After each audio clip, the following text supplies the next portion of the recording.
Data 17 maj. Numrat. Kapitulli 26. Pas fatkeqësisë, ndodhi që Zoti u foli Mojsiut dhe Eleazarit, birit të priftit Aron, duke u thënë: Bëni regjistrimin e tërë popullsisë së bijve të Izraelit nga mosha 21 vjeç e lartë, në bazë të shtëpive të etërve të tyre, të gjithë atyre që në Izrael mund të shkojnë në luftë. Kështu Mojsiu dhe prifti Eleazar u folën atyre në fushat e Moabit pranë Jordanit, në bregun e kundërt të Jerikos, duke u thënë: Të bëhet regjistrimi i njerëzve nga mosha 21 vjeç e lartë, ashtu siç e ka urdhëruar Zoti Mojsiun dhe bijtë e Izraelit kur dolën nga vendi i Egjiptit. Rubeni ishte i paralindur i Izraelit. Bijtë e tij ishin Hanoku, prej të cilit rrjedh familja e Hanokidve; Palu, prej të cilit rrjedh familja e Paluitëve; Hecroni, prej të cilit rrjedh familja e Hecronidve; Karmi, prej të cilit rrjedh familja e Karmitëve. Këto janë familjet e Rubenitëve, ata që u regjistruan në radhët e tyre ishin 43.730 veta. I biri i Palus ishte Eliabi. Djemtë e Eliabit ishin Nemueli, Dathani dhe Abirami. Këta janë po ai Datham dhe ai Abiram, antar të këshillit që ngriten krye kundër Mojsiut dhe Aronit së bashku me njerëzit e Koreut kur ngriten krye kundër Zotit. Dhe toka hapi gojën e saj dhe i gëlltiti bashkë me Koreun, kur këta njerëz vdiqën dhe zjarri përpiu 250 njerëz në shenjë qortimi. Por bijtë e Koreut nuk vdiqën. Bijtë e Simeonit, sipas familjeve të tyre, ishin nga Nemueli, familja e Nemuelitëve; nga Jamini, familja e Jaminitëve; nga Jakini, familja e Jakinitëve; nga Zerahu, familja e Zerahitëve; nga Sauli, familja e Saulitëve. Këto janë familjet e Simeonitëve, 22.200 veta. Bijtë e Gadit, sipas familjeve të tyre, ishin nga Cefoni, familja e Cefonitëve; nga Hagi, familja e Hagitëve; nga Shuni, familja e Shunitëve; nga Ozni, familja e Oznitëve; nga Eri, familja e Eritëve; nga Arodi, familja e Aroditëve; nga Areli, familja e Arelitëve. Këto janë familjet e bijve të Gadit në bazë të regjistrimit, 20.500 veta. Bijtë e Judës ishin Eri dhe Onani, por Eri dhe Onani vdiqën në vendin e Kanaanit. Bijtë e Judës sipas familjeve të tyre ishin nga Shelahu, familja e Shelanitëve; nga Pereci, familja e Perecitëve; nga Zerahu, familja e Zerahitëve. Bijtë e Pereci ishin nga Hecroni, familja e Hecronitëve; nga Hamuli, familja e Hamulitëve. Këto janë familjet e Judës në bazë të regjistrimit, 76.500 veta. Bijtë e Isakarit sipas familjeve të tyre ishin nga Tola, familja e Tolaitëve; nga Puvahu, familja e Puvitëve; nga Jashubi, familja e Jashubitëve; nga Shimroni, familja e Shimronitëve. Këto janë familjet e Isakarit në bazë të regjistrimit, gjithsej 64.300. Bijtë e Zabulonit sipas familjeve të tyre ishin nga Seredi, familja e Sarditëve; nga Eloni, familja e Elonitëve; nga Jahleeli, familja e Jahleelitëve. Këto janë familjet e Zabulonitëve në bazë të regjistrimit, gjithsej 60.500. Bijtë e Jozefit sipas familjeve të tyre ishin Manasi dhe Efraimi. Bijtë e Manasit ishin nga Makiri, familja e Makiritëve. Makirit e lindi Galaadi; nga Galaadi rrodhi familja e Galaaditëve. Këta janë bijtë e Galaadit: nga Jezeri, familja e Jezeritëve; nga Heleku, familja e Helekitëve; nga Asrieli, familja e Asrielitëve; nga Shekemi, familja e Shekemitëve; nga Shemida, familja e Shemiaditëve; nga Heferi, familja e Heferitëve. Por Celofeadi, biri i Heferit, nuk pati meshkuj, por vetëm vajza. Dhe emrat e vajzave të Celihadit ishin Mahla, Noah, Hogla, Milkah dhe Thirca. Këto janë familjet e Manasit. Ata që u regjistruan ishin 52.700. Këto janë bijtë e Efraimit sipas familjeve të tyre: nga Shuthelahu, familja e Shuthelahitëve; nga Bekeri, familja e Bekeritëve; nga Tahani, familja e Tahanitëve. Këto janë bijtë e Shuthelahut; nga Efrani, familja e Efranitëve. Këto janë familjet e bijve të Efraimit në bazë të regjistrimit, gjithsej 32.500. Këto janë bijtë e Jozefit sipas familjeve të tyre. Bijtë e Benjaminit sipas familjeve të tyre ishin nga Bela, familja e Belaitëve; nga Ashbeli, familja e Ashbelitëve; nga Ahirami, familja e Ahiramidve, nga Shufami, familja e Shufamidve, nga Hufami, familja e Hufamidve. Bijtë e Belas qenë Ardi dhe Namani, nga Ardi rrjedh familja e Ardidve, nga Namani, familja e Namidve. Këto janë bijtë e Benjaminit sipas familjeve të tyre. Ata që u regjistruan ishin 45.600. Këta janë bijtë e Danit sipas familjeve të tyre, nga Shuhami, familja e Shuhamidve. Këto janë bijtë e Danit sipas familjeve të tyre. Shuma e familjeve të Shuhamidve në bazë të regjistrimit ishte 64.400. Bijtë e Asherit sipas familjeve të tyre qenë nga Jimna, familja e Jimnidve, nga Jishvi, familja e Jishvidve, nga Berjahu, familja e Berjahidve, nga bijtë e Berjahut, nga Heberi, familja e Heberidve, nga Malkieli, familja e Malkialidve. Bija e Asherit quhej Serah. Këto janë familjet e bijve të Asherit në bazë të regjistrimit, 53.400. Bijtë e Neftalit sipas familjeve të tyre qenë nga Jahceeli, familja e Jahceelidve, nga Guni, familja e Gunidve, nga Jeceri, familja e Jeceridve, nga Shilemi, familja e Shilemidve. Këto janë familjet e Neftalit sipas familjeve të tyre. Ata që u regjistruan qenë 45.400. Ata që u regjistruan nga bijtë e Izraelit qenë 601.730 veta. Atëherë Zoti i foli Mojsiut, duke i thënë: Vendi do të ndahet midis tyre si trashëgimi sipas numrit të personave. Atyre që janë më të shumt do t'u japësh në trashëgimi një pjesë më të madhe. Atyre që janë në numër më të vogël do t'u japësh një pjesë më të vogël.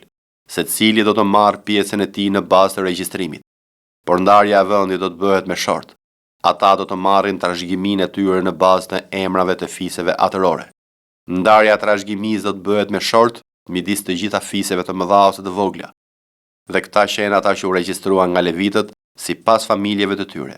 Nga Gershoni, familja e Gershonidve, nga Kohathi, familja e Kohathidve, nga Merari, familja e Meraridve. Këto janë familjet e Levit, familja e Libnidve, familja e Hebronidve, familja e Mahlidve, familja e Mushidve, familja e Korahidve. Dhe Kohathit i lindi Amrami. Gruaja e Amramit quhej Jokebed, ishte bie Levit dhe kishte lindur Levit në Egjipt. Në Amram ajo lindi Aronin, Mojsiun dhe Mirjamin, motrën e tyre. Aronit i lindën Nadabi dhe Abihuri, Eleazari dhe Ithamari. Por Nadabi dhe Abihu vdiqën kur i paraqitën Zotit një zjarr të palejueshëm. Ata që u regjistruan në radhët e tyre qenë 23.000 veta. Të gjithë ishin meshkuj me moshë një muajsh e lartë. Ata nuk u regjistruan bashkë me bijtë e tjerë të Izraelit sepse atyre nuk ju dha asnjë trashëgimi midis bijve të Izraelit. Këta janë ata që u regjistruan nga Mojsiu dhe nga prifti Eleazar që regjistruan bijtë e Izraelit në fushat e Moabit, pranë Jordanit, në bregun përballë Jerikos. Midis tyre nuk ishte asnjë nga ata që u regjistruan nga Mojsiu dhe nga prifti Aron, kur ata regjistruan bijtë e Izraelit në shkretëtirën e Sinait, sepse Zoti pati thënë për ta: ata do të vdesin në shkretëtirë, dhe prej tyre nuk mbeti as edhe një, me përjashtim të Kalebit, birit të Jenufehut, dhe të Jozueut, birit të Nunit. Psalmi 69. Shpëto mo Perëndi, se ujrat më kanë arritur deri në gryk. Jam zhytur në një batak të thellë dhe nuk gjej asnjë pikë mbështetjeje. Kam arritur në ujrat të thella dhe rryma më rrëmben me vete. Jam lodhur duke bërtitur. Gryka më është tharë. Sytë e mi trete në pritje të Perëndisë tim. Ata që murrejnë pa shkak janë më të shumët se flokët e mi. Janë të fuqishëm ata që duan të më shkatrojnë dhe që janë pa të drejtë armiq të mi. Jam i detyruar të kthej atë që nuk kam vjedhur. O Perëndi, ti e di marrëzinë time dhe fajet e mia nuk të janë fshehur. Mos u ngatërrofshin për shkakun tim ata që kanë shpresë te ti o Zot, Zoti i ushtrive. Mos u turpërofshin për shkakun tim ata që të kërkojnë o Perëndi e Izraelit. Për hir të dashurisë sate, unë po heq një poshtrim dhe turpi më mbulon fytyrën. Unë jam bërë një i huaj për vëllezërit e mi dhe për bijtë e nënës sime, sepse zelli i shtëpisë sate më ka përpirë dhe fyret e rënda të atij që të fyen kanë rënë mbi mua. Kam qarë duke pikëlluar shpirtin tim me agjërim, por kjo më ka sjellë çnderim. Kam veshur madje si rroba një thes, por u bëra për ta objekt talljeje. Ata që ulen të porta, flasin për mua, dhe u bëra kënga e pianecëve. Por sa për mua, o Zot, lutja ime të drejtohet ty, o Zot, në kohë të pranueshme, në dëmshurinë tënde të madhe përgjigj më o Perëndi, në shpëtimin tënd të siguruar. Më nxjerr nga bataku që të mos fundosem në të, dhe bëj që të çlirohem nga ata që më urrejnë dhe nga ujërat e thella. Mos më mbuloftë rryma e ujërave, mos më përpift humnera dhe mos u mbyll gryka e pusit mbi mua. Përgjigj më o Zot, sepse mirësia jote është e çmuar. Në dëmshuritë tua të mëdha sillu nga unë. Mos e fshi fytyrën tënde nga shërbëtori yt, sepse jam në ankth. Nxitot më përgjigjesh. Afro të unë dhe më shpengo, çlirohem nga armiqtë e mi. Ti e njeh poshtërsinë time, turpin tim dhe çnderimin tim, armiqtë e mi janë të gjithë para teje. Fyrja e rëndë më ka coptuar zemrën dhe jam plot hidhërime. Prita dikë që të më përdollente, por më kot. Prita dikë që të më ngushëllonte, por nuk u paraqit asnjë. Më dhan përkundrazi vrerë në vend të ushqimit për të më shuar etjen. Më dhan për të pirë uthull. U bëft tryeza e tyre një lak para tyre dhe begatia e tyre një kurth. Ju errshin sytë atyre kështu që të mos shohin më dhe bëj që ijet e tyre të lëkunden vazhdimisht. Zbraz mbi ta zemrimin tënd dhe i zënd zjarri i ndinjatës sate. Banesa e tyre u shkretoft dhe askush mos banoft në çadrat e tyre, sepse për ndjekin atë që ti ke goditur dhe flasin me kënaqësi për dhëmbjen e atyre që ti ke plagosur. Shto këtë faj të tyre, dhe mos arrifshin kur të kenë pjesë në drejtsinë tënde. U shofshin nga libri i jetës dhe mos u shkrofshin midis të drejtëve. Tani jam i hidhëruar dhe i dëshpëruar. Shpëtimi yt o Perëndi më lartoft. Unë do ta kremtoj emrin e Perëndis me një këngë dhe do ta madhështoj me lavde. Dhe kjo do t'i pëlqejë Zotit më tepër se një kau, një dem me brirë dhe thundra. Njerëzit e përulur do të shohin dhe do të gëzohen, dhe për ju që kërkoni Perëndin, u përtëriv zemra juaj. Sepse Zoti kënaq nevojtarët dhe nuk përçmon robërit e tij. E mburrshin qejt dhe toka, detet dhe gjithçka lëviz në to, sepse Perëndia do të shpëtojë Sionin dhe do të rindërtojë qytetet e Judës. Atëherë, ata do të banojnë në to dhe do t'i zotërojnë. Dhe pasardhësit e shërbëtorëve të tij do të kenë trashëgiminë dhe ata që e duan emrin e tij do të banojnë aty. Isaia, kapitulli 16. Dërgojni një qenj sunduesit të vendit, nga sela në drejtim të shkretetires në malin e bijes së Sionit. Sepse do të ndodhë që në vaun e Arnonit, vajzat e Moabit do të jenë si një zog i dëbuar nga foleja. Na jep një këshill, bëj drejtësi. Bëje hijen tënde si nata në mes të ditës. Fshih ata që janë shpërndar, mos i tradhtoj kanakët. O Moab, lejo që të banojnë pranë teje njerëzit e mi që janë shpërndar. I për ta një stre përballë shkatëruesit, sepse tirani nuk është më.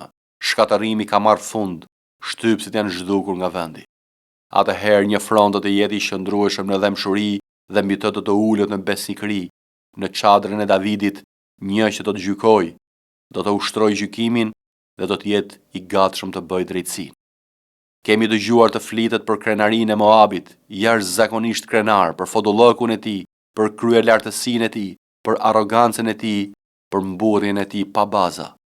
Për këtë Moabi do të bëjë një vajtim për Moabin, të gjithë do të vajtojnë. Ju do të qani të dëshpëruar për pitet me rrush të Kir Haresethit. Sepse fusha dhe Heshbonit po meken, po kështu edhe vreshtat e Sibmahut, sunduesit e komeve kanë shkatruar bimët e saj më të mira që arrinin deri në Jazer dhe endeshin nëpër shkretet e tir. Degët e saj shtrieshin dhe te kalonin detin. Prandaj me qarjen e Jazerit do të qaj vreshtat e Sibmahut, do të do uis me lotët e mi o Heshbon, o Ale, sepse mi frytet e tua të verës dhe mbi të korrat e tua ka rënë një brit më lufte. Gëzimi dhe hareja janë zhdukur nga fusha pjellore. Ndër vreshta nuk ka më askëng as brit më gëzimi. Shtryth si rrushit nuk shtryth më verë ndër voza, unë nuk nxjerr më brit më gëzimi. Prandaj të përbrëndshmet e mia dridhen për Moabin si një harp, dhe zemra ime për Kir Heresin. Dhe do të ndodhë që kur të paraqitet Moabi, do të lodhet në vendin e lartë, ai do të hyjë në shenjtëroren e tij për të lutur, por nuk do të fitojë asgjë. Kjo është fjala që Zoti i drejtoi dikur Moabit.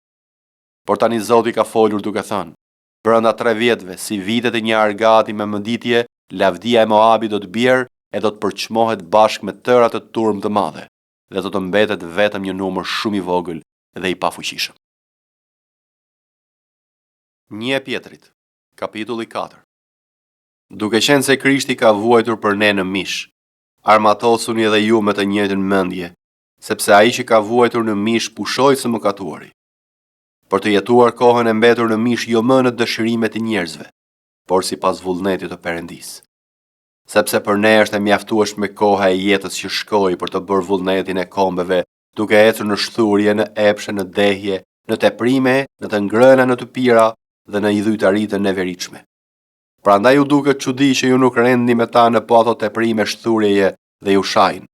Ata do të japin llogari para atij që është gati të gjykojë të gjallë dhe të vdekur. Për këtë në fakt unë gjilli u predikua edhe të vdekurve, që ata të gjykohen në mish sipas njerëzve, por të jetojnë në frymë sipas Perëndisë. Por fundi të gjithave u afrua. Jini pra të përmbajtur dhe të kthjellët për t'ju kushtuar lutjeve. Dhe të keni para së gjithash një dashuri të fortë për njëri tjetrin, sepse dashuria do të mbulojë një shumicë mëkatesh. Jeni mikpritës njëri për tjetrin pa murmuritje. Gjithsecili le ta vërë në shërbim të tjetrit dhuntin që ka marrë, si administrator të mirë të hirit të shumë farshëm të Perëndisë. Nëse dikush flet, le ta bëj si thënjet e Perëndisë.